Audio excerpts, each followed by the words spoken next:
हाँ जी, राजस्थान के भौतिक प्रदेशों में आप मरुस्थलीय प्रदेश से निकलकर अरावली की पहाड़ियों में पहुंच गए थे और अभी तक की जानकारी में आपने अरावली पर्वत श्रेणी की उत्पत्ति, इसकी चट्टानी संरचना, इसका विभिन्न बेसिन्स में अलग अलग नाम, जो स्थानीय नाम किसके नाम से जानी जाती है, ये कुछ सामान्य सी बातें हमने इसके बारे में डिस्कस की।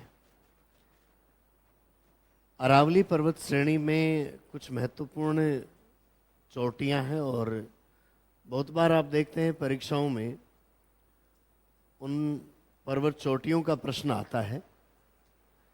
तो अरावली पर्वतीय प्रदेश में हमें कौन कौन सी मुख्य चोटियां मिलती हैं?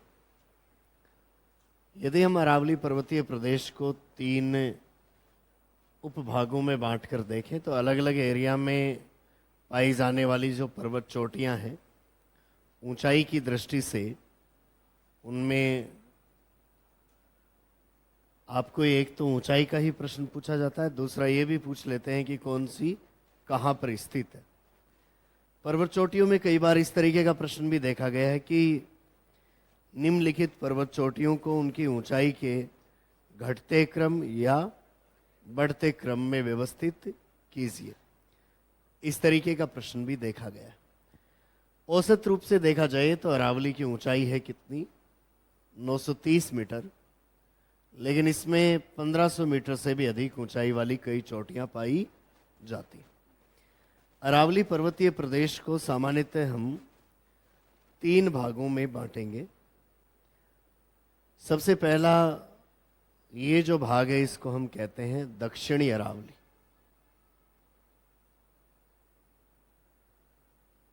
दक्षिणी अरावली में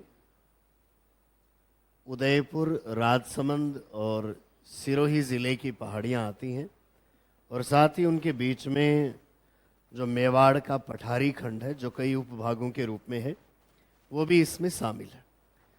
तो दक्षिणी अरावली पर्वतीय प्रदेश में ही हम देखें तो एक तो माउंट आबू के आसपास का पर्वतीय क्षेत्र है जिसको हम आबू पर्वतीय खंड कह देते हैं, और दूसरा इन पर्वत चोटियों के बीच बीच में आपको कुछ पठारी भाग भी मिलते हैं। ये सारा का सारा इस दक्षिणी अरावली पर्वतीय प्रदेश में शामिल है, जो कि सिरोही, उदयपुर और राजसमंद जिलों में जिसका मुख्य विस्तार है। थोड़ा बहुत हम देखें तो आगे डूंगरपुर और बांसवाड़ा तक, कुछ चित्तौड़गढ़ तक इसकी पहाड़ियां आपको मिलती। अब इन जगहों पर दक्षिणी अरावली में जो मुख्य चोटियां हैं उनमें से ऊंचाई के अनुसार भी प्रश्न होता है बहुत बार, और घटते या बढ़ते क्रम के अनुसार भी प्रश्न पूछा जाता है। कई बार ऐसा प्रश्न भी होता है कि निम्न में से कौन सी चोटी दक्षिणी अरावली की है या नहीं है।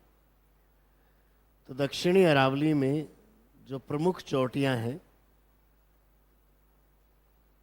उनमें सर्वाधिक ऊंचाई वाली जो 4-5 चोटियां, उनके प्रश्न आपको सबसे ज़्यादा पूछे जाते हैं। सबसे ज़्यादा ऊंचाई वाली चोटी है, उसका नाम है गुरु शिखर, जिसकी ऊंचाई है 1722 मीटर, और इसकी स्थिति है कौन से ज़िले में? सिरोही जिले में। कर्नल जेम्स टोड ने इसको संतों का शिखर कहा है, और अभी तक अरावली की चोटियों में सबसे ज़्यादा बार यदि किसी चोटी का प्रश्न पूछा गया तो वो कौन सा? गुरु शिखर। ऐसा मान के चलिए कि आपको यदि एग्जामिनर अरावली पर्वतीय प्रदेश में से प्रश्न बनाए तो 99% चांस 2 प्रश्नों के। उसके अलावा जो भी हम जानकारियां पढ़ते हैं उसका प्रश्न आने का चांस 1% ही है। उस 99% में 2 प्रश्न है उसके पास। पहला तो एक तो कौन सा? गुरु शिखर का, और दूसरा वो आपको पूछता है भोराट का पठार किसके बीच में स्थित है। तो यदि आपके पास बहुत ज़्यादा टाइम नहीं हो कोई यदि परीक्षा के पहले दिन ही तैयारी शुरू करता हो और ये कहे कि मेरे को आज ही पढ़ना है, तो उसको अरावली में दो चीज़ें पढ़ लेनी चाहिए। एक तो गुरु शिखर जिसकी ऊंचाई 1722 मीटर है, और दूसरा ये याद कर लेना चाहिए कि बोहराट का पठार कुंभलगढ़ और गोगुंदा के बीच में। बस इतना ही पढ़ना चाहिए, उसके बाद में अगले प्रदेश के बारे में पढ़ लेना चाहिए। तो ऐसे हर टॉपिक में कई पॉपुलर क्वेश्चन होते हैं जो अधिकांश परीक्षाओं में आते हैं, और यदि उन पॉपुलर क्वेश्चन को देखा जाए तो हर चैप्टर में आपकी 4-5 लाइनें ही बनती। कुल मिलाकर 2 या 3 पेज में आप पूरे राजस्थान की ज्योग्राफी लगभग 20-25 मिनट या आधे घंटे में पढ़ सकते हैं। वो कब?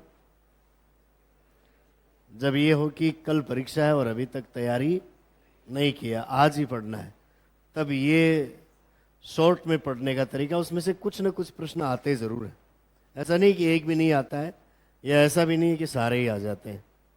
लेकिन बहुत बार जब भी एग्जामिनर सरल प्रश्न उठाता है तो वो इसी तरीके के प्रश्न करता है, और जैसे ही उसकी इच्छा हुई कि अरावली में से थोड़ा सा टफ बनाएंगे क्वेश्चन, तब वो आपको 4 चोटियां देकर उनकी ऊंचाइयां या उनका क्षेत्र सुमेलित करवाने लग जाता है। तो वैसे प्रश्न आने के चांस कम बनते रहे। ज़्यादातर आप परीक्षाओं में देखें तो ये प्रश्न आ गया या बोहराट का पठार आ गया, यही ज़्यादातर पूछे गए। तो सबसे ज़्यादा ऊंचाई वाली कौन सी है? गुरु शिखर। गुरु शिखर के बाद में दक्षिणी अरावली में दूसरी महत्वपूर्ण चोटी है, उसका नाम है शेर, जिसकी ऊंचाई है 1597 मीटर, और इसकी अवस्थिति की है कहाँ? सिरोही जिले में। शेर के बाद में तीसरी सबसे महत्वपूर्ण चोटी में नाम आता है कौन सी? दिलवाड़ा, जिसकी ऊंचाई है 1442 मीटर, और इसकी भी अवस्थिति की है कहाँ पर? सिरोही जिले में। चौथी सर्वाधिक ऊंचाई वाली चोटी है, उसका नाम है जरगा, जिसकी ऊंचाई है 1431 मीटर, और इसकी अवस्थिति की है कौन से जिले में? उदयपुर जिले में। जरगा के बाद में 5वें नंबर पर जो महत्वपूर्ण चोटी है उसका नाम है क्या? अचलगढ़, जिसकी ऊंचाई है 1380 मीटर, और इसकी अवस्थिति की है कहाँ? सिरोही जिले में। तो अब यहाँ से एक प्रश्न तो ये बनता है कि अरावली की अधिकांश ऊंची चोटियाँ कौन से ज़िले में है? सिरोही ज़िले में। सबसे ज़्यादा ऊंचाई वाली यदि हम 5 चोटियों की बात करें तो वो सारी की सारी, यदि हम जरगा को छोड़ दें तो कहाँ स्थित है? सिरोही ज़िले में स्थित है। उनमें से केवल एक उदयपुर में आपको मिली है। इसके अलावा दक्षिणी अरावली में आपकी अधिकांश संभावनाएं तो यहीं पर समाप्त हो जाती हैं कि इन 5 में से आपको एग्जामिनर क्वेश्चन करे। गुरु शिखर, शेर, दिलवाड़ा, जरगा और अचलगढ़। और यदि आपको वो चोटियों का घटता या बढ़ता क्रम पूछता है, तब भी इनमें से वो 2 या 3 चोटियां ले लेता है, और कुछ कम ऊंचाई वाली चोटियां उनके भी नाम मिक्स कर देता है। तो पिछले कुछ वर्षों से देखा जाए तो थोड़ा सा ट्रेंड बदला है।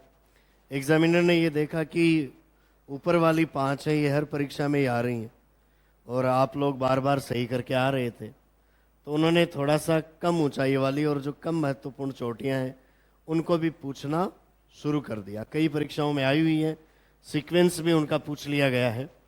ऐसी स्थिति में अगली कुछ चोटियों को देखें तो अगली एक नाम हमारे सामने आता है, वो है माउंट आबू। आबू में हम देखें तो हमें ऊंचाई मिलती है लगभग 1295 मीटर, और ये भी अवस्थिति की है कहाँ? सिरोही जिले में। इसके अलावा महत्वपूर्ण चोटियों में है कुंभलगढ़, जिसकी ऊंचाई है 1224 मीटर, और इसकी स्थिति है कहाँ? राजसमंद जिले में। कुंभलगढ़ के अलावा राजसमंद जिले में ही एक और महत्वपूर्ण चोटी है जिसका नाम है धोनिया। धोनिया डूंगर 1183 मीटर ऊंची है, और इसकी भी अवस्थिति की है कहाँ पर? राजसमंद जिले में। अरावली की दक्षिणी भागों में जो ऊंची चोटियां हैं उनमें इनके बाद में कुछ कम महत्व वाली और चोटियां, जैसे ऋषिकेश, जिसकी ऊंचाई है 1017 मीटर और इसकी अवस्थिति की है कहाँ? सिरोही में। इसके बाद में कमलनाथ, जिसकी ऊंचाई है 1001 मीटर और अवस्थिति की है कहाँ? उदयपुर। इनके अलावा एक चोटी कई बार परीक्षाओं में पूछी जा चुकी है, जिसका नाम है कौन सी? सजनगढ़। ऊंचाई है 938 मीटर और अवस्थिति की है कहाँ पर? उदयपुर में। सजनगढ़ के अलावा यहीं पर महत्वपूर्ण चोटियों में एक है कौन सी? सायरा, जिसकी ऊंचाई है 900 मीटर और अवस्थिति की है इसकी भी कहाँ? उदयपुर में। इसके अलावा देखा जाए तो लीलागढ़, जिसकी ऊंचाई है 874 मीटर और अवस्थिति की इसकी भी है कहाँ? उदयपुर में। लीलागढ़ के अलावा यहाँ पर नागपानी, जिसकी ऊंचाई है 867 मीटर और अवस्थिति की इसकी भी है कहाँ? उदयपुर में। नागपानी के अलावा गोगुंदा, जिसकी ऊंचाई है 840 मीटर और अवस्थिति की इसकी भी कहाँ? उदयपुर जिले में ही। ये उदयपुर जिले में कुछ कम ऊंचाई वाली और कम महत्व वाली कुछ चोटियां हैं, जिनमें से कुछ एक के प्रश्न कई बार पूछे गए हैं। कोटड़ा 450 मीटर ऊंचाई वाली उदयपुर में। ये दक्षिणी अरावली की वो सभी महत्वपूर्ण चोटियां हैं जिनको परीक्षा में कभी न कभी पूछा गया है। हालांकि सबसे ज़्यादा बार जो पूछी गई हैं वो कौन सी हैं? ये 5 चोटियां। लेकिन इनके अलावा भी जो हमने नाम देखे हैं उनको कभी घटते क्रम में या बढ़ते क्रम में, जैसे 2 चोटियां यहाँ से दे दी, एक नाम इनके साथ में डाल दिया सजनगढ़, एक नाम यहाँ से लीलागढ़ या नागपानी, इस तरीके से कुछ एक चोटियों के वो सीक्वेंस पूछते समय नाम उठा रहे हैं। तो हमें दक्षिणी अरावली की इतनी इन महत्वपूर्ण चोटियों की ऊंचाई और इनकी अवस्थिति की ध्यान में रखनी है। दूसरी बात यह है कि जैसे ही इस तरीके की बातें आने लग जाएं जिसमें आपके सामने कई फैक्ट आ रहे हों, तो वहाँ पर आपको समझने की कोशिश करना बंद कर देना चाहिए और बार बार उसको रिवाइज करना चाहिए। इन चोटियों को आपको समझना नहीं है, इनके ऊपर चढ़ना उतरना भी नहीं है। क्या करना है? सिर्फ बार बार रिवाइज करना है। रटेंगे तो याद होंगी। बाकी ये नहीं कि ये अरावली की चोटियाँ समझ में नहीं आई, समझने के लिए ये है भी नहीं। समझने के लिए जो बातें होती हैं वो हम पहले कर चुके हैं कि अरावली किस प्रकार की श्रेणी है, किस प्रक्रिया से बनी है, कितनी पुरानी है, वो सब बातें अंडरस्टैंडिंग की हैं, कंसेप्चुअल हैं। ये जो सारे फैक्ट हैं ये रटने के ही होते हैं।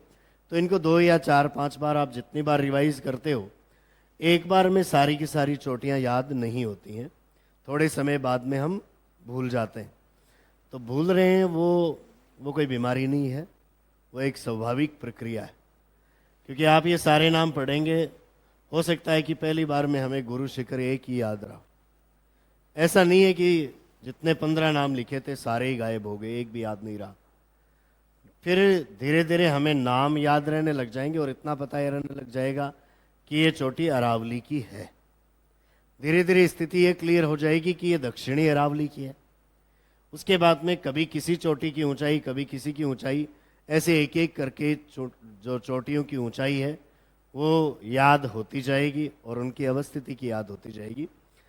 अब यहाँ पर जितनी चोटियाँ लिखी हैं, हो सकता है कि इनमें से कुछ एक की ऊंचाई और अवस्थिति की हम में से कुछ लोग नहीं जान रहे हो, लेकिन ऐसी स्थिति नहीं है कि इनमें से एक भी चोटी की ऊंचाई और उसकी स्थिति हम नहीं जान रहे हो।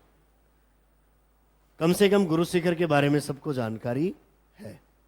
तो जब एक की जानकारी है तो उसके साथ में एक दो और याद हो सकती है, जैसे हम बात करते चले, एक दो बार इस चीज़ को रिवाइज करेंगे तो याद हो भी जाएंगे। सबसे ऊंचाई वाली कौन सी है? गुरु शिखर। ऊंचाई कितनी?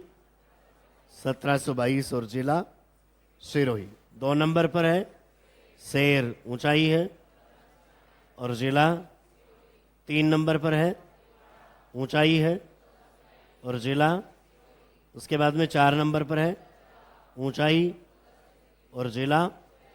5 नंबर पर है ऊंचाई है, जिला।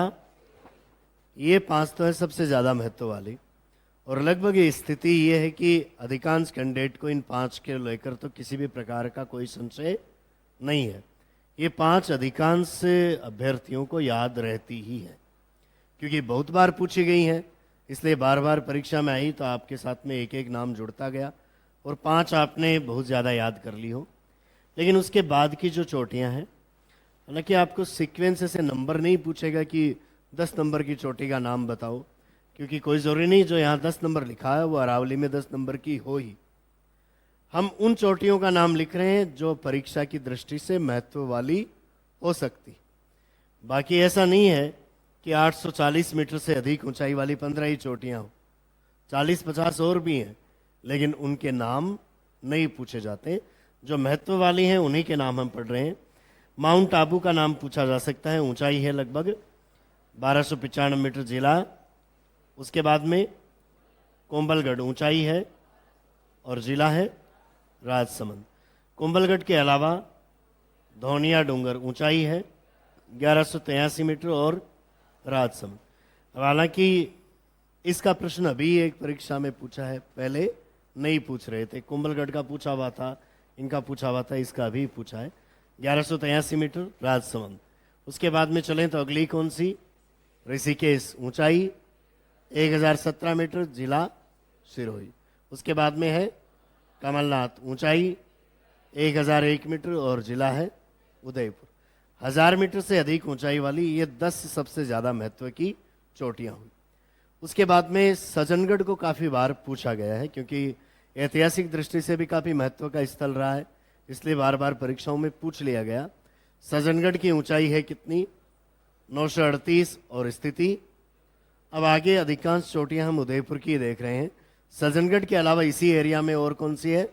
सायरा, ऊंचाई 900 मीटर। उसके अलावा लीलागढ़, ऊंचाई 874, नागपानी 867, उसके अलावा गोगुंदा 840 और कोटड़ा 450 मीटर। ये दक्षिणी अरावली की महत्व वाली चोटियां। तो अब आप अगला बिंदु लिखिए। अरावली की वो बेसिक बातें लिखने के बाद में नेक्स्ट पॉइंट लिखिए। अरावली की औसत ऊंचाई 930 मीटर है।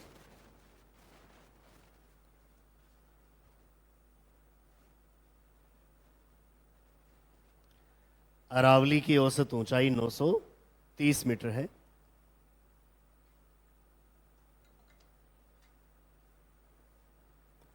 तथा इसे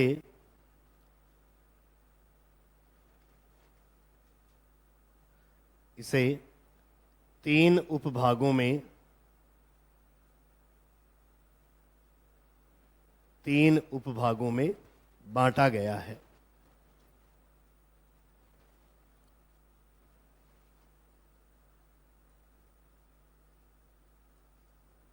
तीन उपभागों में बांटा गया है। सबसे पहला नाम लिखिए, दक्षिणी अरावली।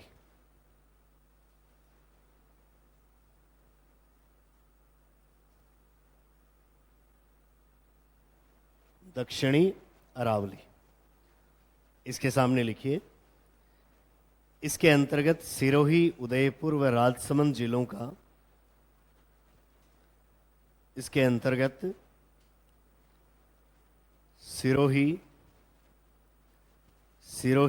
उदयपुर व राजसमंद जिलों का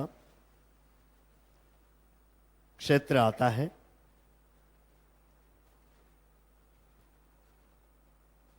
सिरोही, उदयपुर व राजसमंद जिलों का क्षेत्र आता है।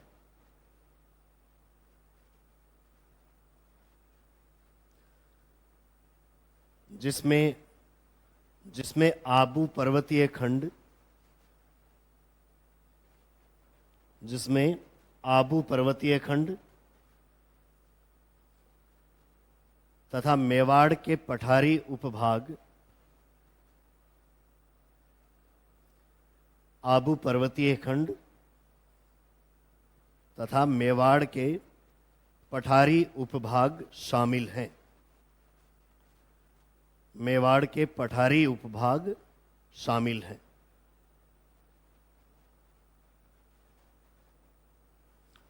अगला बिंदु लिखिए, दक्षिणी अरावली की प्रमुख चोटियां। दक्षिणी अरावली की प्रमुख चोटियां।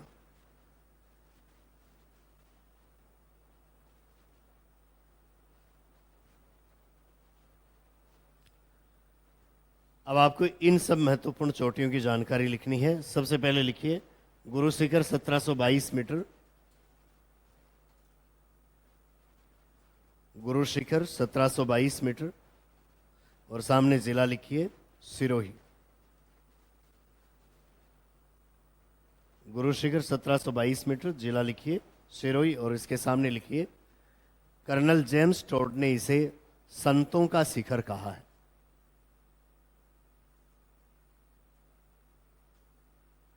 कर्नल जेम्स टोड ने इसे संतों का शिखर कहा है। कर्नल जेम्स टोड ने इसे संतों का शिखर कहा है।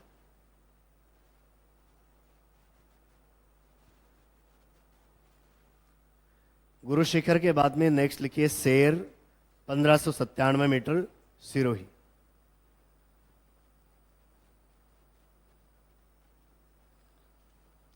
शेर 1597 metre, Sirohi.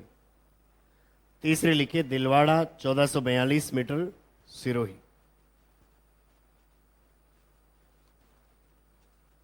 Dilwara 1442 metre, Sirohi.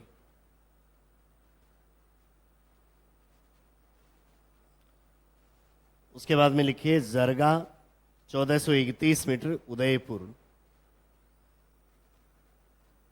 जरगा 1431 metre, Udaipur. पांचवी लिखिए Achalgarh 1380 metre, Sirohi. Achalgarh 1380 metre, Sirohi. Next लिखिए Abu 1295 metre, Sirohi.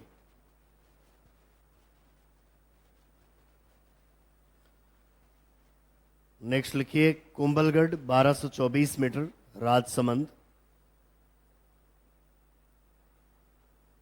Kumbhalgarh 1224 metre, Rajsamand.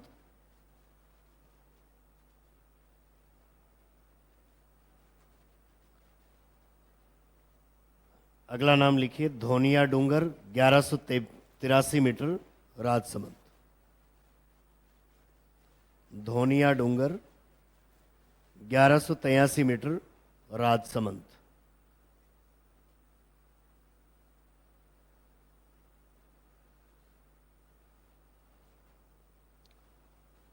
Next लिखिए ऋषिकेश 1017 मीटर, सिरोही।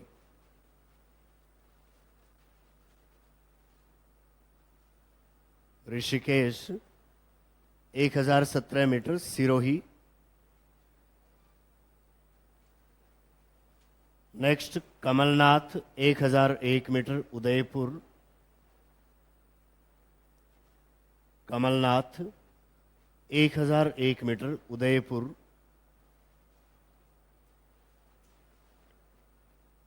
अगले लिखिए Sajjangarh 938 metre, Udaipur. Sajjangarh 938 metre, Udaipur.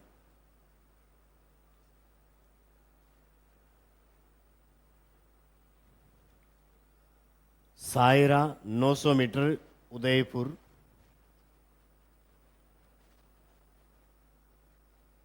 Sayra 900 metre Udaipur. Next लिखिए Lilagarh 874 metre Udaipur. Lilagarh 874 metre Udaipur.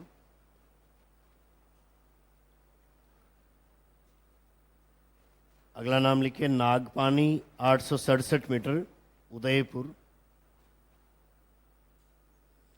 Nagpani 867 metre Udaipur.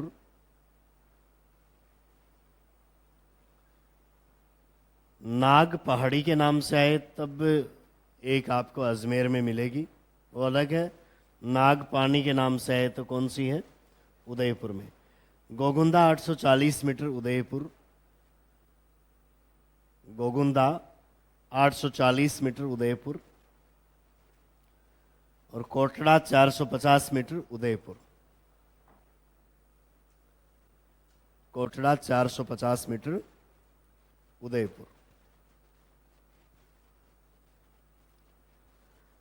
अब आपको जो भी पर्वत चोटियों के नाम है, क्योंकि देखिए एग्जामिनर अधिकांश बार अरावली का प्रश्न करते ही पर्वत चोटियों पर फोकस कर रहा है, तो वो बहुत सरल प्रश्न पूछ रहा है तब तो आपको गुरु शिखर पूछ के छोड़ देता है, या सर्वाधिक ऊंचाई वाली 2-3 चोटियों तक ही सीमित रहता है। लेकिन कई बार वो प्रश्न आपको इस तरीके से पूछता है कि इनका घटता या बढ़ता क्रम क्या है। तो इन ऊंची चोटियों के साथ साथ में जो कम ऊंचाई वाली चोटियों के नाम आ रहे हैं, उनमें से एक नाम इनमें से भी आ रहा है। तो आपको सीधा सीधा ये तो नहीं पूछ लेगा वो कि जैसे लीलागढ़ की ऊंचाई कितनी है, इस तरीके का प्रश्न नहीं बनाएगा, लेकिन 4 चोटियों का नाम लिख के उनका क्रम पूछ लेगा। तो अगर हमें ऊंचाई ध्यान में रहेगी तब हम पता कर पाएंगे कि ज़्यादा ऊंचाई वाली कौन सी है और कम ऊंचाई वाली कौन सी। तो इसके लिए हमें इनको बार बार देखते जाना है। रिवाइज जितना ज़्यादा बार हो उतनी ज़्यादा बार करना है। हर बार रिवाइज करेंगे तो 1-2 नाम इसमें बढ़ते जाएंगे, क्योंकि एक साथ हो सकता है पूरे याद नहीं रहो।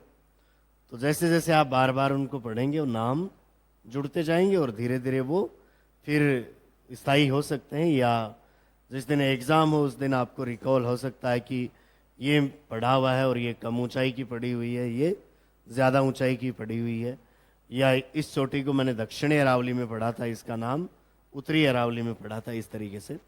तो 1 मिनट के लिए वापस रिवाइज कर लें सभी को, इससे 1-2 नाम और इसमें इंक्रीज होंगे आपके।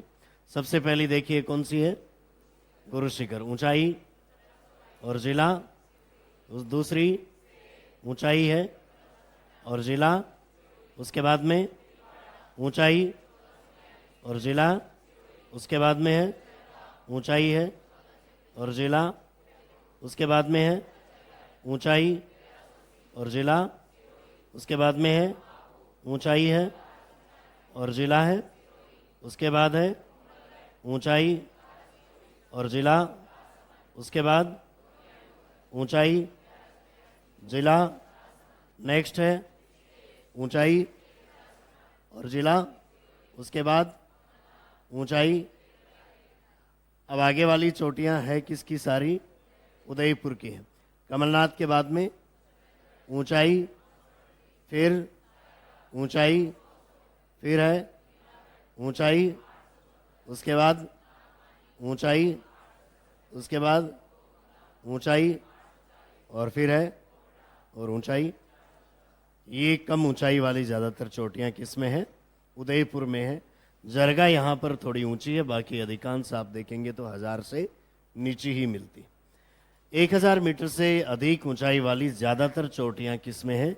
सिरोही में है, और कुछ एक आपको नाम राजसमंद में भी मिले। मेवाड़ का जो खंड है वो कुछ कम ऊंचाई वाली पहाड़ियों के साथ बीच बीच में पठारों से बना हुआ है, जिसमें काफ़ी चौड़े और ऊंचे आपको पठार देखने को मिलते हैं।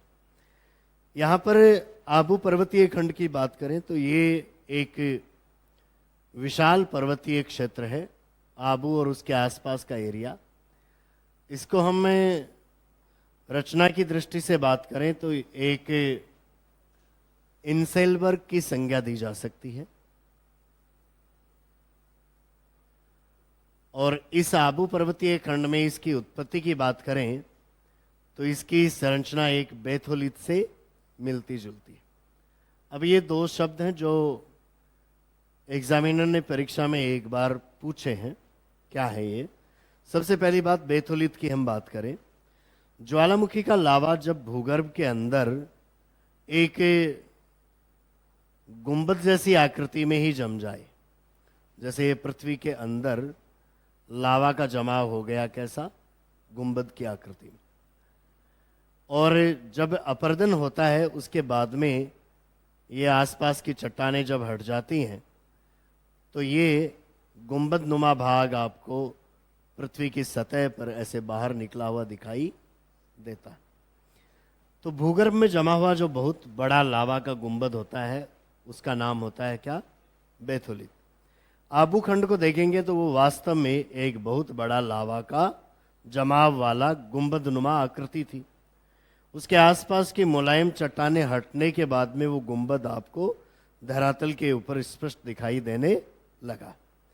दूसरी तरफ यदि किसी भाग में आसपास की मुलायम चट्टानें हट जाएं और फिर कोई विशाल ऊंचा भाग ऐसे रह जाए, ऐसे क्षेत्रों को इंसेलबर्ग की आकृति की संज्ञा दी जाती। तो उत्पत्ति की दृष्टि से देखा जाए तो आबू एक प्रकार का बेथोलित है, लेकिन अपर्दन के बाद में वो सतह पर एक इंसेलबर्ग की आकृति का हमें दिखाई दे रहा है। तो इस तरीके के शब्द कुछ विद्वानों ने इसके लिए प्रयुक्त किए, उनको बार बार परीक्षाओं में फोकस किया भी जाता है कई बार कि आबू पर्वतीय खंड की संरचना किससे मिलती जुलती है, इस तरीके का प्रश्न। तो ये दो बातें हम लिख लेते हैं। लिखिए अगला बिंदु।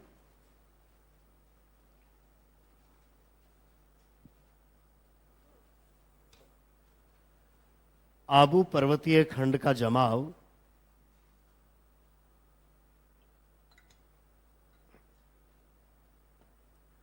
आबू पर्वतीय खंड का जमाव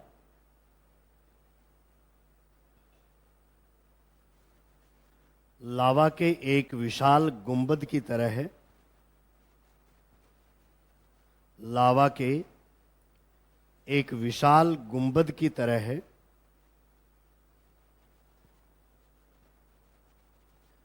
विशाल गुंबद की तरह दिखाई देता है।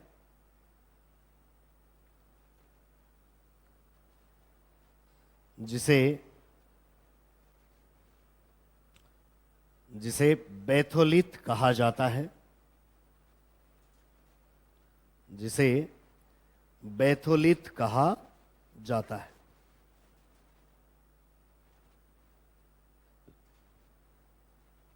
तथा वर्तमान में अपर्दन के पश्चात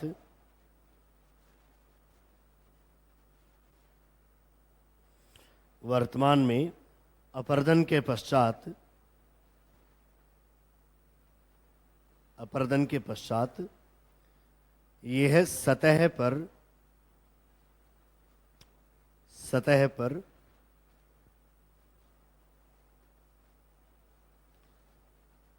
एक कठोर चट्टानी टीले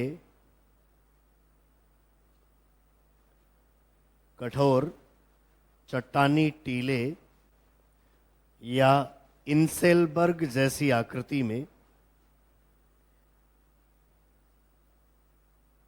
कठोर चट्टानी टीले या इंसेलबर्ग जैसी आकृति में मौजूद है। इंसेलबर्ग जैसी आकृति में मौजूद है। तो आबू पर्वतीय खंड के लिए ये दोनों ही शब्द प्रयुक्त किए गए हैं। इसका जो जमाव हुआ है वो एक विशाल लावा गुंबद की तरह, जिसको क्या कहते हैं? बेथोलित। और आसपास की मुलायम चट्टानों के हटने के बाद में किसी मैदान में कोई कठोर चट्टानी टीलेनुमा भाग ऊंचा रह जाए तो उसका नाम होता है क्या? इंसेलबर्ग। तो ये उसकी तरह की संरचना में आपको दिखाई दे रहा है। राजस्थान के पश्चिमी भागों में हम यदि इसे आबू पर्वतीय खंड से, ये विशाल आबू पर्वतीय खंड है, इसके थोड़ा हम पश्चिम में चलेंगे तो यहाँ पर हमें जालौर जिले में भी कुछ पहाड़ियाँ मिलती हैं। इनको हम जसवंतपुरा क्षेत्र की पहाड़ियाँ कहते हैं। जालौर जिले के जसवंतपुरा क्षेत्र में कुछ पहाड़ियाँ हैं। इन पहाड़ियों में जो जमा हुआ है वो भी ज्वालामुखी के लावा का हुआ है, और उस लावा के जमने से इन पहाड़ियों में जो चट्टानें बनी हैं वो ग्रेनाइट और रायोलाइट प्रकार की हैं। कैसी हैं? ग्रेनाइट और रायोलाइट प्रकार की हैं। अब आपकी परीक्षा में प्रश्न आ चुका है कि जालोर की पहाड़ियाँ कौन सी चट्टानों से बनी हुई है, तो किससे? ग्रेनाइट और रायोलाइट जैसी चट्टानों का उनमें जमाव है। ग्रेनाइट और रायोलाइट दोनों ही ज्वालामुखी के लावा के जमने से बनने वाली चट्टानें। तो इसी प्रकार के मोटे क्रिस्टल वाली चट्टानें आपको जालोर जिले की पहाड़ियों में देखने को मिलती हैं। जालोर के जसवंतपुरा क्षेत्र में जो पहाड़ियां हैं उनका एग्जामिनर ने आपको प्रश्न भी किया है एक दो बार। इन पहाड़ियों में एक तो मुख्य है कौन सा? डोरा पर्वत, जिसकी ऊंचाई है 869 मीटर। इसके अलावा इस क्षेत्र में है इसराना भाकर, जिसकी ऊंचाई है 839 मीटर। इसके अलावा है रोजा भाकर,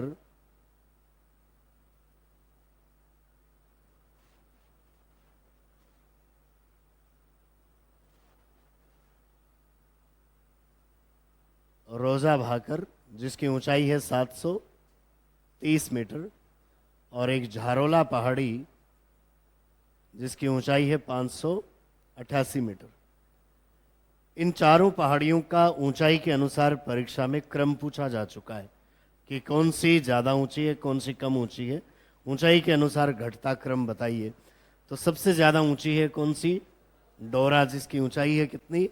869। उसके बाद में है इसराना भाकर 839। उसके बाद में है रोज़ा भाकर जिसकी ऊंचाई है 730 मीटर। उसके बाद में है झारोला पहाड़ी जिसकी ऊंचाई है 588 मीटर। सब के सब कहाँ है? जालौर ज़िले में है।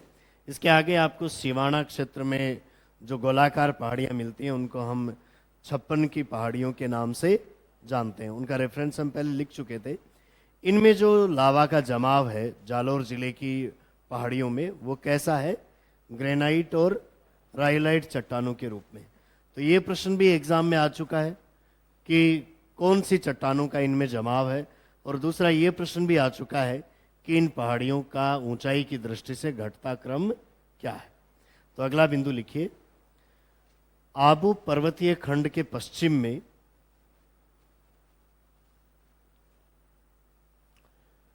आबू पर्वतीय खंड के पश्चिम में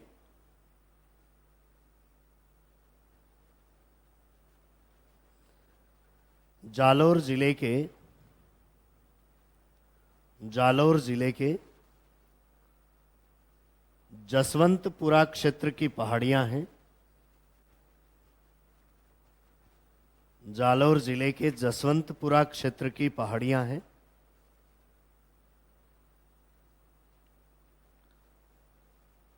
जिनमें ग्रेनाइट व रायोलाइट प्रकार की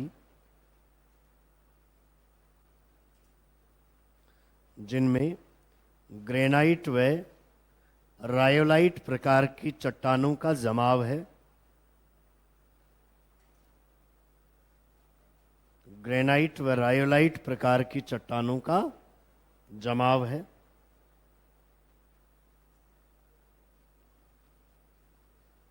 यहाँ स्थित कुछ प्रमुख पहाड़ियाँ निम्न हैं। यहाँ स्थित कुछ प्रमुख पहाड़ियाँ निम्न हैं।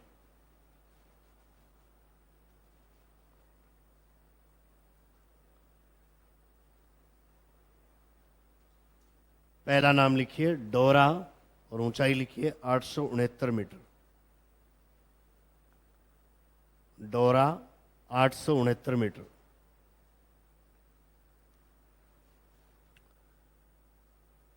दूसरी लिखिए इसराना भाकर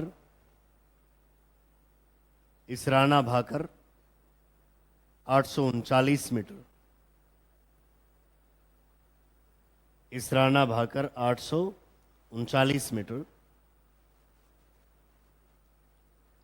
नेक्स्ट लिखिए रोजा भाकर रोजा भाकर 730 मीटर,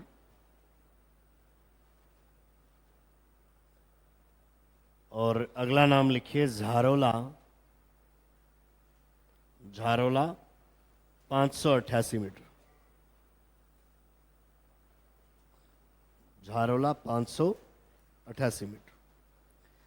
तो ये 4 जालौर जिले की पहाड़ियां हैं जिनको भी कई बार सीक्वेंस के रूप में पूछ लिया जाता है कि इन चोटियों का सही क्रम बताओ, तो आपको दक्षिणी अरावली में आबू पर्वतीय खंड की 2-3 पहाड़ियों का नाम दे देते हैं और बीच में एक जालौर की पहाड़ी का भी नाम रख देते हैं।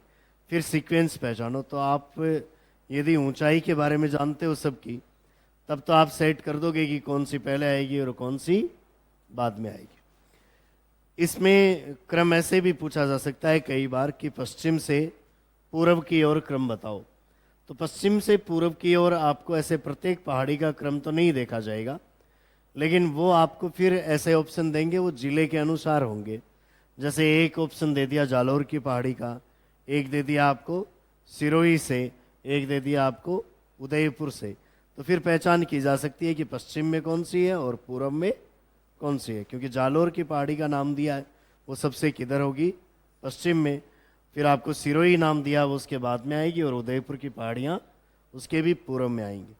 तो एग्जामिनर कई बार इस तरीके का प्रश्न भी पूछता है कि उत्तर से दक्षिण चलें तो, या पूर्व से पश्चिम चलें, या पश्चिम से पूर्व चलें, तो इन स्थलाकृतियों का सही क्रम बताओ, पहले कौन सी आएगी और बाद में कौन सी आएगी, इस तरीके की बातें।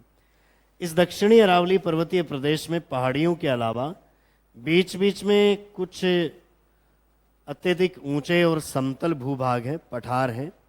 कौन कौन से मुख्य पठारी खंड आपको इस दक्षिणी अरावली के क्षेत्र में देखने को मिलते हैं, तो उनने पठारी खंडों का एक विशेष प्रश्न जरूर पूछा जाता है।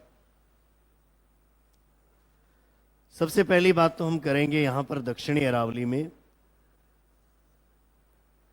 कुंभलगढ़ से लेकर गोगुंदा के बीच का ये जो भाग है, जिसके बारे में परीक्षा में सबसे ज्यादा पूछा गया है, वो है कौन सी जगह, भोराट का पठार।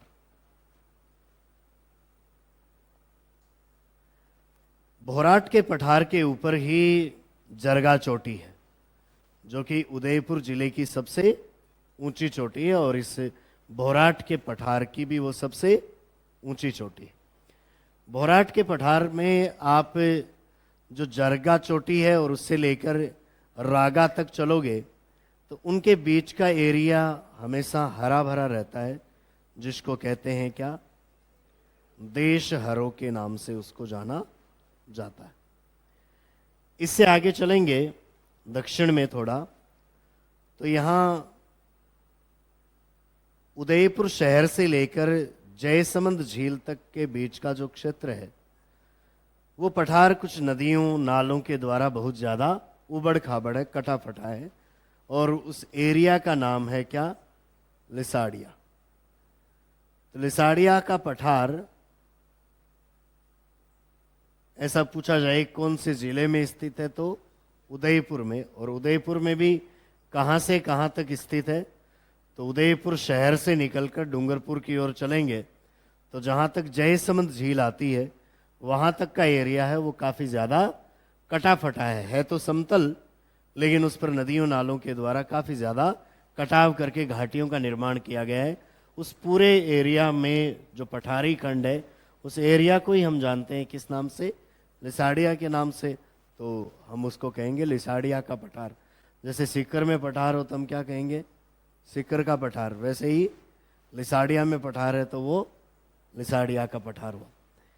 इसके आगे का एरिया यदि देखें तो दक्षिणी उदयपुर, सिरोही जिले का कुछ भाग और डूंगरपुर जिले का क्षेत्र, ये सारा का सारा एक पठारी खंड है और इसको हम भोमट के नाम से जानते हैं। तो भोमट क्षेत्र भील आंदोलन में भी आप काफी नाम इसको पढ़ते हो। भोमट एरिया में कौन सा जिलों का क्षेत्र शामिल है, तो उदयपुर का दक्षिणी भाग आता है, डूंगरपुर जिले का क्षेत्र आता है और थोड़ा सिरोही जिले का भूभाग आता है। उसको मिलाकर हम कह रहे हैं क्या, भौमट। इसी तरीके से सिरोही जिले में हम चलेंगे तो आबू पर्वतीय खंड के निकट यहाँ जो आपको एक पठारी खंड मिलेगा उसका नाम है उड़िया। और ये उड़िया का पठार ऊंचाई की दृष्टि से देखा जाए तो राजस्थान में सबसे ऊंचा पठार है, जिसकी ऊंचाई 1360 मीटर है। सिरोही जिले के पूर्वी भाग में आपको बीच बीच में ऐसे पहाड़ियां मिलेंगी, फिर पठारी खंड है, पहाड़ियां हैं। ऐसा होने से ये पूरा एरिया काफ़ी ज़्यादा उबड़ खाबड़ है, कटकनुमा है, नुकीला है। और इस तरीके के उबड़ खाबड़ और कटकनुमा इस क्षेत्र को सिरोही ज़िले के पूर्वी भागों में हम स्थानीय भाषा में कहते हैं क्या, भाकर के नाम से जानते हैं। तो भाकर क्या है? सिरोही ज़िले के पूर्वी भागों में उबड़ खाबड़ कटकनुमा भूभाग है, उसको भाकर के नाम से जाना जाता है। यहाँ चित्तौड़गढ़ जिले तक कुछ पहाड़ियाँ पहुँची है और वहाँ पर एक टेबल नुमा आकृति का, जिसके किनारे बिल्कुल खड़े हैं इस तरीके से, ऐसी आकृति का पठारी खंड है। और जब किसी पठार की आकृति पूरी तरीके से टेबल लैंड के रूप में हो, किनारे बिल्कुल खड़े, ऊपर से बिल्कुल सपाट, तो इस तरीके की आकृति को कहते हैं मेसा। चाहे ऐसी आकृति राजस्थान में बने चाहे किसी और स्टेट में बने, उसको क्या कहते हैं? मेसा। तो हमें मेसा जैसी आकृति का पठार कहाँ मिलता है? चित्तौड़गढ़ जिले में मिलता है। चित्तौड़गढ़ का किला इसी पठार पर स्थित है। तो मेसा जैसी आकृति का पठार पूछा जाए, या वैसे भी लिख देंगे मेसा का पठार या मेसा नुमा पठार कहाँ है, तो वो कहाँ पर है? चित्तौड़गढ़ जिले में। इसके अलावा कुछ पठारी खंडों के नाम और भी हैं, लेकिन वो दक्षिणी पूर्वी भाग में आएंगे, जो दक्षिणी पूर्वी राजस्थान का पठारी खंड है। या कुछ एक नाम आपको पूर्वी राजस्थान के जो अरावली के भाग है उनके बीच में भी मिलते हैं। फिलहाल दक्षिणी अरावली में ये 4-5 नाम हैं जो पठारी खंडों के रूप में जाने जाते हैं। और बीच बीच में पहाड़ियों में कुछ दर्रे या नाल भी आपको देखने को मिलते हैं। तो दक्षिणी अरावली की कुछ एक बातें इन पठारी खंडों और नाल के रूप में शेष हैं। हमने पठारी खंडों का वैसे नाम समझ तो लिया है, लिखेंगे बाद में। एक बार नाम पुनः याद कर लें, लिखने में थोड़ा टाइम लगेगा वैसे। भौराट का पठार किसके बीच में है? कुंभलगढ़ से लेकर गोगुंदा के बीच में। और पूरी संभावना तो इसी प्रश्न की रहती है। आपको पूरी अरावली में प्रायोरिटी पर रखना है तो कौन सा है? भौराट का पठार। यानी ये तो कन्फर्म ही है। ये नहीं आता है तब किसी दूसरे प्रश्न का नंबर आता है, वरना तो हर परीक्षा में ये तैयार रहता है। उसके अलावा इस भौराट के पठार पर ही ऊंची चोटी है जिसका नाम है जरगा। और जरगा से रागा के बीच के हरे भरे क्षेत्र को कहते हैं क्या? देशरो। यहाँ पर उदयपुर शहर से लेकर जयसमंद झील तक चलेंगे तो कौन सा पठार है? लिसाड़िया पठार। दक्षिणी उदयपुर, डूंगरपुर और सिरोही जिले में है कौन सा? भौमट का पठार। सिरोही जिले में राजस्थान का सबसे ऊंचा पठार है जिसका नाम है उड़िया का पठार। सिरोही जिले में उबड़ खाबड़ कटकनुमा भूभागों को जानते हैं भाकर के नाम से। और टेबल नुमा आकृति का पठार आपको मेसा के नाम से कहाँ मिलता है? चित्तौड़गढ़ जिले में। इनके बारे में हमें और लिखना है, कल लिखेंगे। और बाकी मध्य और उत्तरी अरावली की बातें भी कल ही करेंगे।